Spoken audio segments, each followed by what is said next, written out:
하나님의 말씀을 보겠습니다. 하나님의 말씀은 마태복음 20장 28절 말씀입니다. 한 절입니다. 마태복음 20장 28절 한 목소리로 읽겠습니다. 시작. 인자가 온 것은 섬김을 받으려 함이 아니라 도리어 섬기려 하고 자기 목숨을 많은 사람의 대속물로 주려 함이니라. 아멘. 인자가 온 것은 섬김을 받으려 함이 아니라 도리어 섬기려 하고 자기 목숨을 많은 사람의 대속물로 주려 함이니라.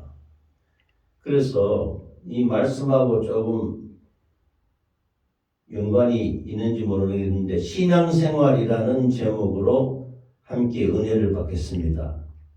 원래는 신앙생활의 의무와 권리입니다. 의무입니다. 권리와 의무. 신앙생활에 우리가 해야 될 의무를 신앙생활이라는 제목으로 은혜를 나누겠습니다. 마태복음 20장 28절에 인자는 우리 주 예수 그리스도를 말하는 것입니다. 인자는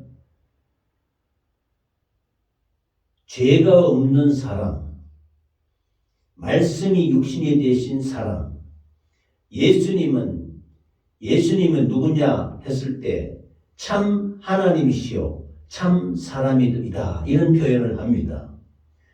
참 하나님이시라는 것은 예수님이 하나님과의 본체라고 말씀하셨습니다. 예수님 안에 하나님이 계시고 하나님 안에 예수님이 계시는데 하나님의 본체의 형상이 예수 그리스도라고 말합니다.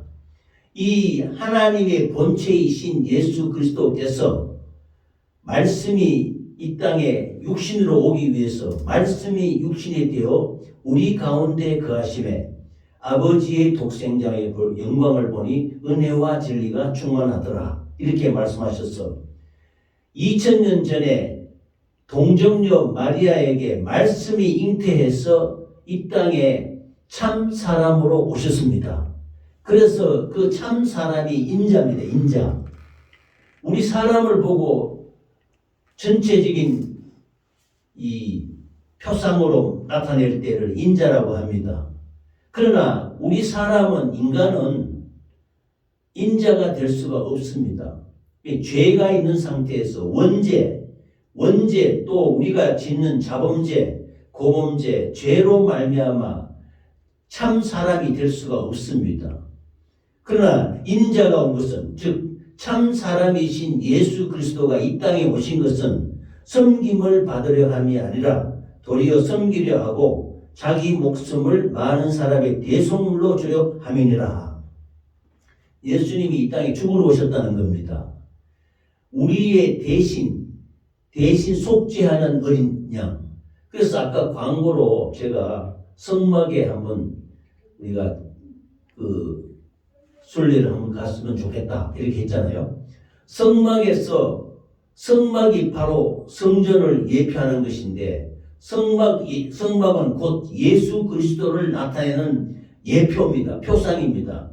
성막 전체가 예수 그리스도 구원주를 나타내는 형상입니다. 모양입니다. 근데 성막에 보면은 제일 처음에 들어갈 때 번제단이 있어요. 번제단이 뭐냐면은 양과 소와 송아지를 잡아서 피를 바르고 그 양과 소와 염소를 잡아서 그것을 불로 태우는 그 머리에 손을 얹어서 이스라엘 백성들의 죄를 다 짐승에게 넘기고 그 짐승이 그 죄로 말미암아 죽게 되는 것이 번제단입니다. 이것을 대속제물이라고 합니다. 대속제물. 양과 소와 염소가 사람 대신에 죄를 뒤집어쓰고 죽게 되는 제물이 된다. 그래서 대속제물이라고 하는데 우리 주 예수 그리스도께서 이 땅에 온 것은 섬김을 받으려고 어마어마한 하나님으로 오셔가지고 모든 사람으로부터 존경을 받고 섬김을 받으려 하는 것이 아니고 그 말씀이 육신 되신 예수님이 자기 목숨을 많은 사람의 대속 제물, 대속물로 하기 위해서 오셨다는 말씀이 마태복음 20장 28절 말씀입니다. 할렐루야. 그래서 오늘은 이 대속제물 대신 예수님께 우리가 예배를 드리지 않습니까? 지금 우리의 예배가 하나님 아버지께, 바로 예수님께 예배를 드리는 것입니다. 우리 민주주의, 지금 우리가 살고 있는 우리나라 이 속에는 우리가 살아가는데 인간이 지켜야 할, 국민들이 지켜야 할 자유와 인권이 있는데 권리가 의무가 있습니다. 민주주의 사회에서 사람들이 자유롭게 정말로 인권을 갖고 누리고 자기 그 소중한 생명을 누리고 살고 있는데, 이 권리를 누리기 위해서는 우리가 먼저 국가와 사회에 지켜야 할 의무가 있습니다. 국가에 지켜야 할 4대 의무가 있지 않습니까? 뭐 국방의 의무, 납세의 의무, 조세의 의무, 근로의 의무라고, 이 4개가 우리나라 국민들이 해야 될 의무입니다. 의무. 내가 누려야 할 권리도 있지만은 국가나 이 사회를 위해서 내가 지켜야 할 의무가 있는 것입니다. 우리의 신앙생활도, 우리의 교회생활도, 우리의 이 예배 사는 모든 생활도, 신앙생활도 이와 같이 하나님으로부터 우리가 지켜야 될 의무가 있는 것입니다. 우리가 능력 있고 열매 맺는 신앙생활을 하기 위해서는 무엇보다도 먼저 신앙생활의 의무를 반드시 지켜야 되는 것입니다. 예수님은 이 땅에 하나님으로부터 우리를 위해서 대신 죽으실 대속 제물의 의무를 갖고 오신 것이에요. 그래서 그 말씀대로, 그 책임 의무대로 십자가에서 잔인하게 십자가에서 못 박혀서 창에 찔리고 돌아가시는 것입니다. 이것은 사람을 살리기 위한 예수님의 대속 제물의 의무와 책임을 다하신 것입니다. 그래서 우리가 신앙생활을 하기 위해서는 의무가 있는데, 첫 번째로는 예배를 드릴 예배의 의무가 있는 것입니다. 요한복음 4장 23절에 보면은 아버지께 참으로 예배하는 자들은 신령과 진정으로 예배할 때가 오나니 곧 이때라. 아버지께서는 자기에게 이렇게 예배하는 자들을 찾으시느니라 했습니다. 우리가 예배 들어가기 전에 묵도할 때 참 늘 하는 말이, 하나님께 예배하는 자는 신령과 진정으로, 개역 개정 성경에는 영과 진리로 예배드린다 했습니다. 신령은 영적으로 예배드린다는 것이고, 진정으로 하는 것은 진리로, 하나님의 말씀의 진리로 예배드린다는 뜻입니다. 신령과 진정으로 예배할 때가 오니 곧 이때라. 아버지께서는 자기에게 이렇게 예배하는 자들을 찾으시니라. 하나님은 충성하는 자 찾느냐? 아니요. 하나님은 또 찬양하는 거 찾느냐?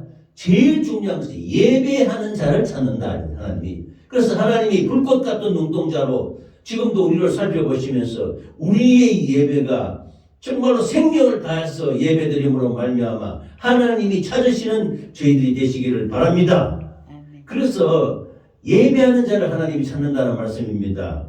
이 땅에 사는 사람들은 누구나 신불식간에 예수님을 믿든 안 믿든 간에 예배의 대상이 있는 것입니다.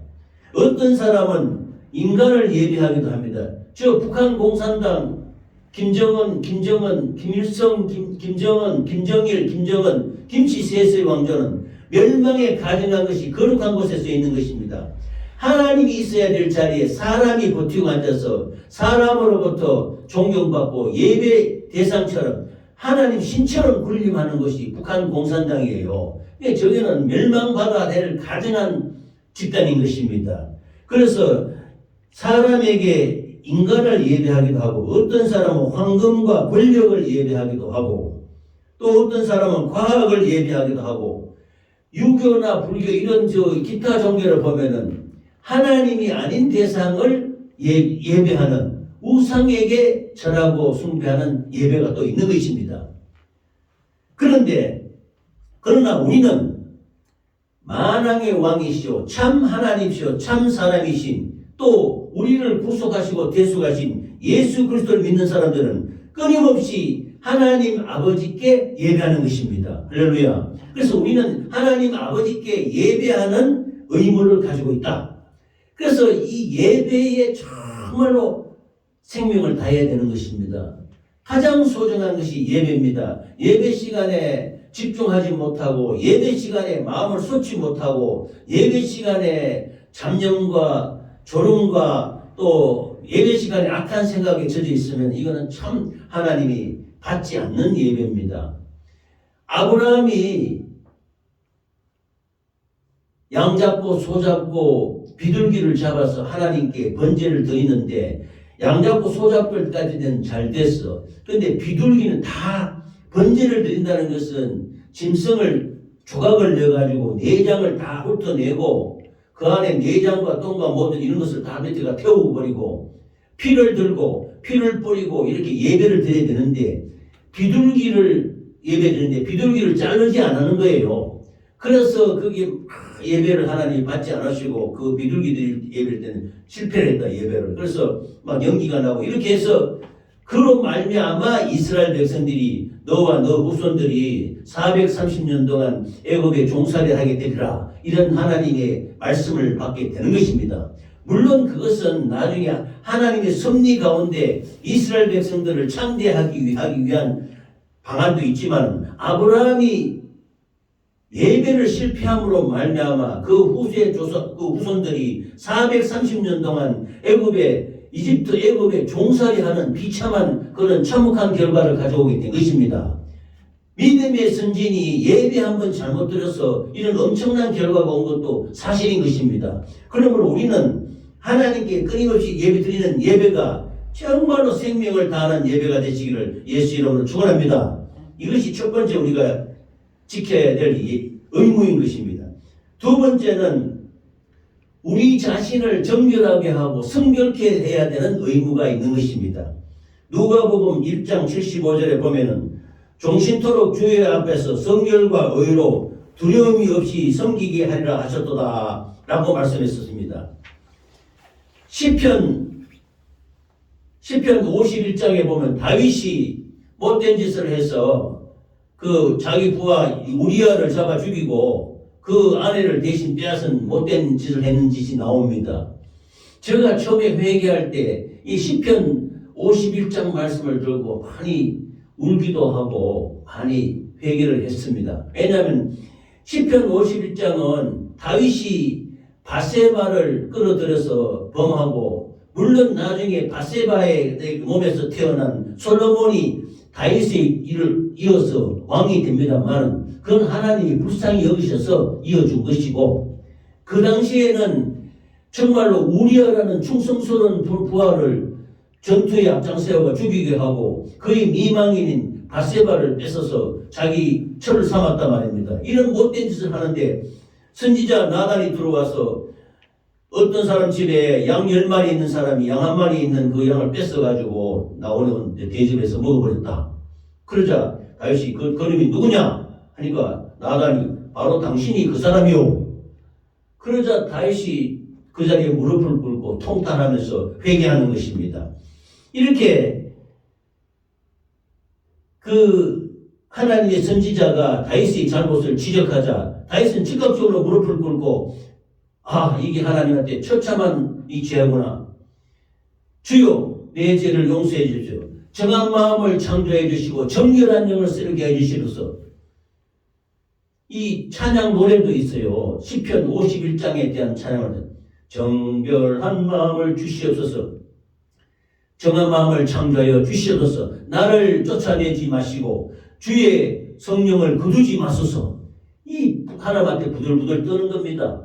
이 다윗이 회개할 때 정한 마음을 창조해 주시고 정결한 영을 새롭게 해 주십시오 해서 예수님을 우리가 믿지 않을 때는 이 고백을 하는데 이 참 회개하는 시편장이죠. 거기 보면 정한 마음을 창조해 주시고 정결한 영을 새롭게 해 주시고 정결한 마음, 성결한 마음. 우리는 하나님을 믿을 때 우리의 죄와 허물과 저주와 질병을 회개해야 되는 것인데 회개해서 정결한 마음, 성결한 마음을 가져야 될 의무가 있는 것입니다. 그리고 우리가 예수님을 믿지 않을 때에는 세상 육신의 정욕과 안목의 정욕과 이생의 자랑에 끌려서 욕심에 잉태돼서 우리가 포로된 삶을 살았습니다.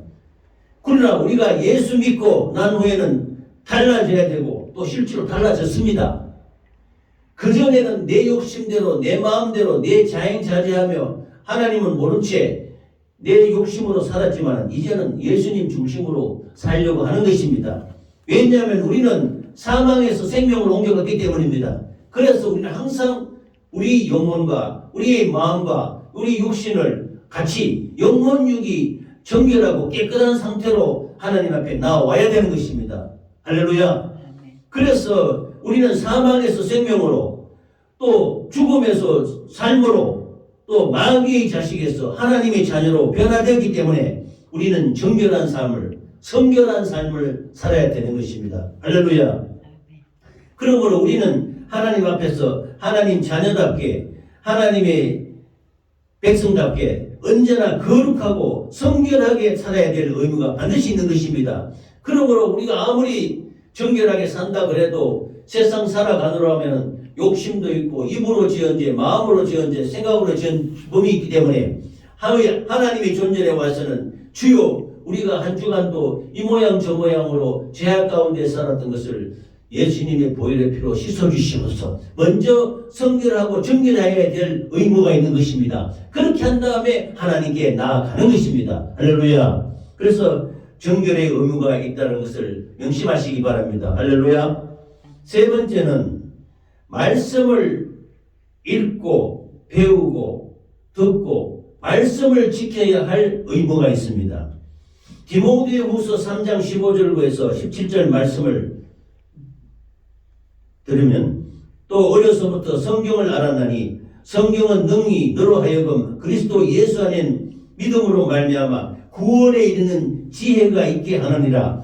모든 성경은 하나님의 감동으로 된 것으로 교훈과 책망과 바르게 함과 의로 교육하기에 유익하니 이는 하나님의 사람으로 온전하게 하며 모든 선한 일을 행할 능력을 갖추게 하려 함이라. 아멘. 디모데후서 3장 15에서 17절 말씀을 보면은 바울 사도가 믿음으로 낳은 자식 디모데에게 너가 어려서부터 성경을 알았다는 거야. 그래서 어려서부터 성경으로 가르치고 성경으로 믿음을 양육시키고 성경을 가르쳐서 성경을 배우고 익히면은 그 성경 말씀 속에서 구원에 이르는 지혜가 있게 된다. 그래서 모든 창세기부터 요한계시록까지 모든 성경은 하나님의 성령의 감동으로 된 것으로 교훈과 책망과 바르게 함과 의로 교육하기 유익하니 그랬습니다. 그래서 우리의 기독교가 우리 하나님 믿는 예수 믿는 사람이 하나님의 성경은 절대절명의 진리의 말씀이요 이것으로 자녀들을 가르치고 이것으로 우리 가족들을 가르치고 이것으로 우리가 은혜 받고 살아가는 것입니다. 왜냐? 이 성경 말씀은 성령의 감동으로 기록된 하나님의 말씀인 것입니다. 그러므로 이것이 사람의 지식과 상식과 이론으로 된 것이 아닙니다. 하나님의 감동으로 된 교훈과 책망이기 때문에 이건 사람의 심령 골수를 찔러 쪼개어서 하나님의 사람으로 의의 사람으로 하나님이 교육시킨다는 말씀인 것입니다. 할렐루야. 그래서 하나님으로 사람으로 온전하게 나아가게 하고 또 모든 하나님의 선한 역사를 이룰 수 있도록 능력을 주시는 것이 이 하나님의 말씀인 것입니다. 그러므로 이 말씀을 덜 가까이에서 말씀을 읽고 말씀을 듣고 말씀을 익히고 배워야 될 절대적인 의무가 있는 것입니다. 할렐루야. 그래서 우리가 창세기부터 요한계시록까지 말씀을 읽으면 하나님이 이 말씀을 통하여 하늘나라에 대한 진리의 말씀을 우리에게 알려주는 것입니다. 오늘 아침에는요 사무엘상 3장 9절에서 10절 말씀을 하나님이 어제 저녁부터 주신 것 같아요. 이게 뭐냐면 하나님의 음성을 듣는 법이거든요. 사무엘 선지자의 어머니가 한나입니다. 한나가 자식을 낳지 못해가지고 그의 옛날에는 부인이 6명씩 있지 않았습니까? 둘째 부인은 한나가 애도 못 낳는 본처니까 막 깔보고 업신여기고 무시하고 이랬단 말입니다. 그래서 한나가 하나님 앞에 와서 눈물로 통곡하는 것입니다. 하나님 아들을 달라고. 그때 제사장이 엘리 제사장인데 엘리가 한나가 그렇게 눈물로 기도를 하니 막 중원 부원 막 방언기도 비슷하게 이렇게 했겠지요. 하니 엘리가 볼 때는 술 취한 것 같아. 그래 누구 왜 술 먹었냐? 술 취하지 말라 그래. 이 한나가 나는 주여 내가 술을 먹은 것이 아니요 하나님한테 내 원통한 심정을 통하는 것입니다. 그렇게 간절히 기도한 한나 덕에 하나님이 아들을 주시는 거예요. 아들을 주는데 그 아들이 사무엘이라. 그래서 한나가 이 사무엘 어릴 때부터 하나님 이 자식을 내 이 맏아들을 하나님께 드립니다. 해서 주의 전에서 어릴 때부터 아기 때부터 젖대고 바로 성전 그 엘리 밑으로 보내가지고 성전에서 생활하도록 한 것입니다. 이 사무엘 선지자에게 소년 시절에 하나님이 음성으로 나타나는 거예요. 사무엘아 그러니까 사무엘이 하나님의 음성인지 몰라가지고 엘리 제사장이 쫓아가는 거예요. 주여 저를 부르십니까? 아니야 너 내가 부르지 않았다. 가서 자거라. 다시 꿈에 속에 영어로 하나님이 사무엘아 부르시니까 또 부르셨습니까? 아니야 내가 부른 거 아니다. 가서 자거라. 세 번째 또 사무엘아 하나님이 부르시니 사무엘이 또 쫓아가는 게 아니라 엘리한테 가서 부르셨습니까? 하니까 아니다. 이제 엘리 제사장이 깨닫는 거야. 하나님이 부르시는구나. 그래서 그때 사무엘에게 하시는 말이 주여 말씀하옵소서. 여호와여 말씀하옵소서. 주의 종이 듣겠나이다. 여호와여 말씀하옵소서. 주의 종이 듣겠나이다. 이렇게 하라는 거야. 그래 사무엘이 하니까 또 하나님께서 사무엘아 부르시는 거예요. 그래서 사무엘이 말하는 거예요. 여호와여 말씀하옵소서. 주의 종이 듣겠나이다. 하니까 그때 이제 하나님이 엘리 제사장이 잘못하는 거 그 가정에 그 홈리와 비나하스라는 그 아들이 있어요. 그게 못된 짓 하고 맨날 그 재물도 막 뺏어 먹고 못된 좋은 거는 저기 다 가져가고 이렇게 예배를 무시한 아주 못된 아들들이 있습니다. 나중에 다 죽습니다. 그 엘리 가문에 대한 이야기를 하면서 막 책망도 하시고 한 것을 사무엘에게 가르쳐 줍니다. 그 사무엘이 그렇게 깨달은 것은 하나님의 신령한 음성인 영음을 듣고 자랐던 것입니다. 그래서 하늘나라의 신령한 진리의 말씀, 하나님의 말씀을 듣고 사무엘은 성장해서 나중에 위대한 선지자가 된 것이지요. 이스라엘 백성들을 미스바 대부흥성회로 크게 이끌며 블레셋 군대를 물리치고 이스라엘을 구원한 아주 대선지자 사무엘 선지자가 그때 그렇게 하나님으로부터 양육받고 이렇게 하나님의 역사를 나타낸 것입니다. 이와 마찬가지로 진리의 말씀, 하나님의 말씀을 통하여 하늘나라에 대한 진리의 말씀을 깨닫고 하나님의 그 신령한 음성을 듣고 하나님의 지시하심에 따라 사무엘은 이스라엘 백성들을 통치해 나갔던 것입니다. 하나님의 말씀 성경은 묵시적인 지식을 통하여 삶의 목적과 가치와 방향과 죽음 건너편 영원한 영생의 세상에 대해서 우리에게 상세하게 가르쳐주고 있는 것입니다.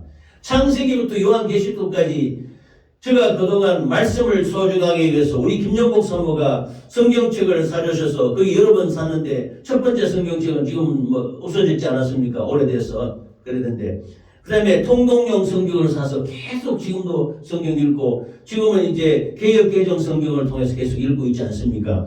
저는 이제까지 신앙생활을 했다 하면은 하나님의 말씀을 끊임없이 읽었다는 것입니다. 그래서 매일 아침 습관적으로 하나님의 말씀을 배우고 익히고 있지 않습니까? 우리 믿는 사람들은, 예수 믿는 사람은 말씀을 배우고 익힐 의무가 있는 것입니다. 말씀이 없으면요 다 넘어져요. 말씀 없으면 악한 자에게 속해요. 하늘의 심상한 음성 들었다. 그 거짓말이에요. 말씀 아닌 거는 전부 악한 역사예요. 다 예수 이름으로 떠나가라 해야 되는 겁니다. 말씀을 배우고 익혀야 믿음에 견고하게 설 수 있다는 겁니다. 사무엘이 말씀이 하나님 말씀 음성이 오는데 이게 하나님인 음성인지 아닌지를 분별을 처음에 잘 못한 거예요. 그래서 어떻게 되냐면 여호와여 말씀하옵소서 주의 종이 듣겠나이다. 이렇게 하나님의 말씀으로 대답을 해야 되는 것입니다.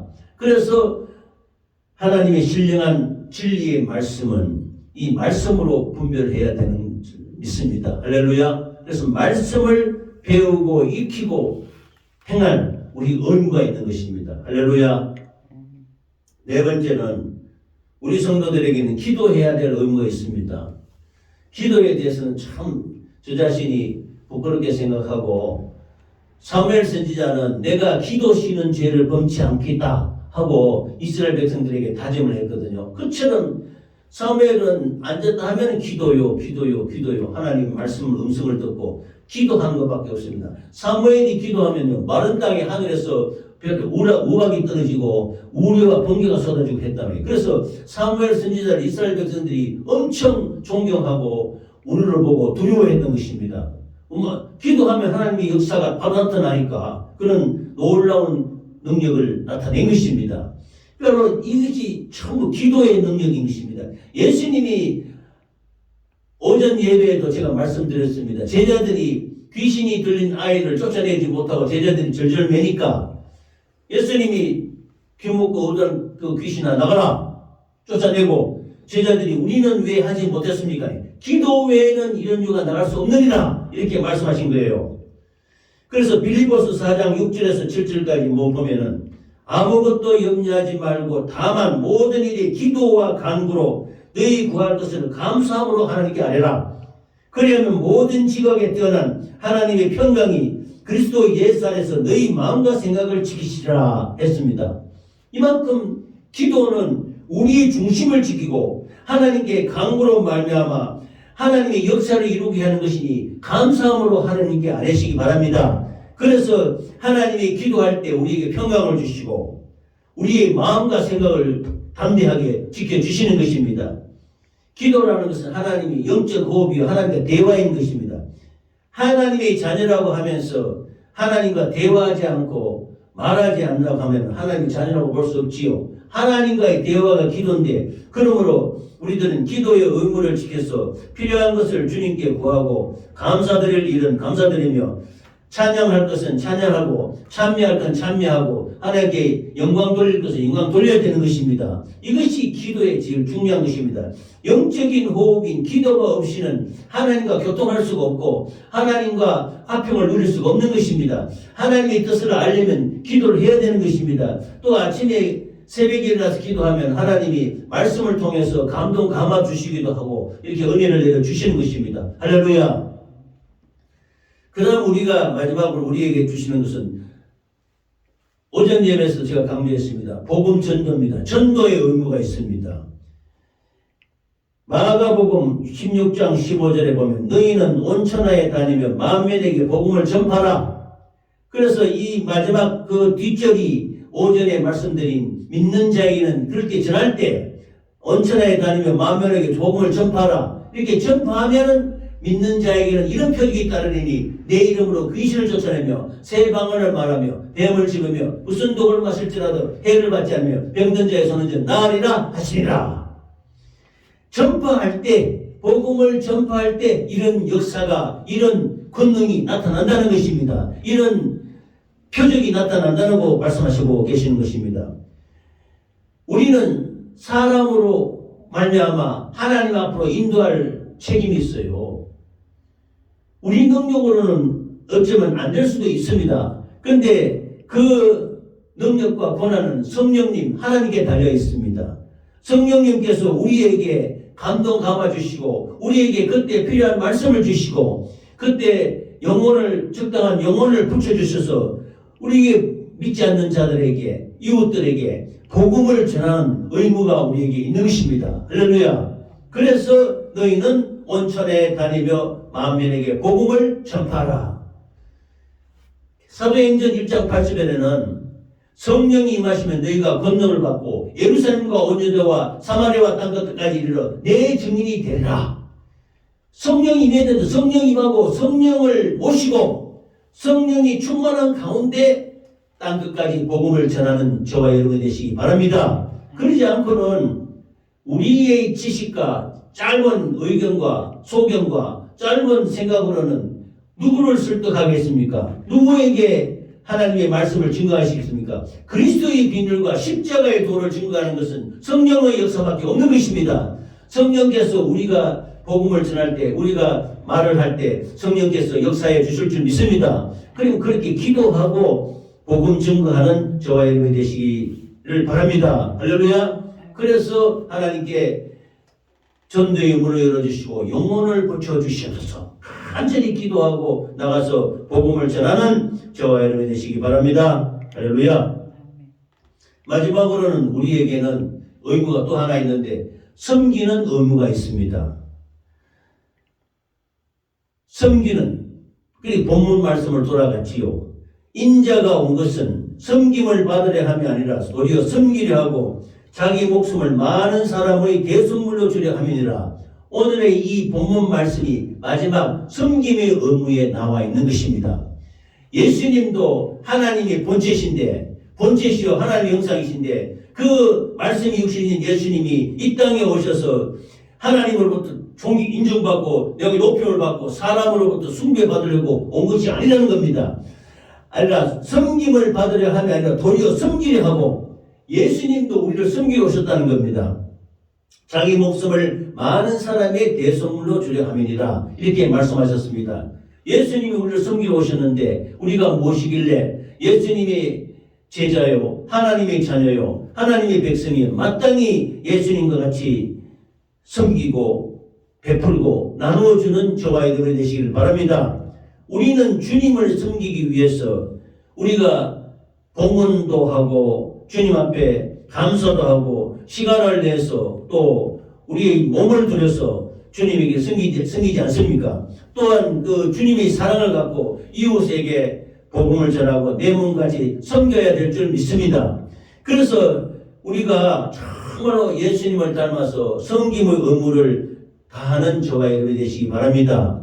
예수님이 우리 대속 제물이 되셔서 죽기까지 우리를 섬겼는데 우리가 마땅히 다른 이웃을, 다른 불신자들을, 또 다른 형제들을 섬겨야 될 의무가 있는 것입니다. 할렐루야. 그래서 오늘 귀한 우리 하나님 말씀 마태복음 20장 28절 말씀 인자가 온 것은 섬김을 받으려 함이 아니라 도리어 섬기려 하고 자기 목숨을 많은 사람을 대속물로 주려 함이더라.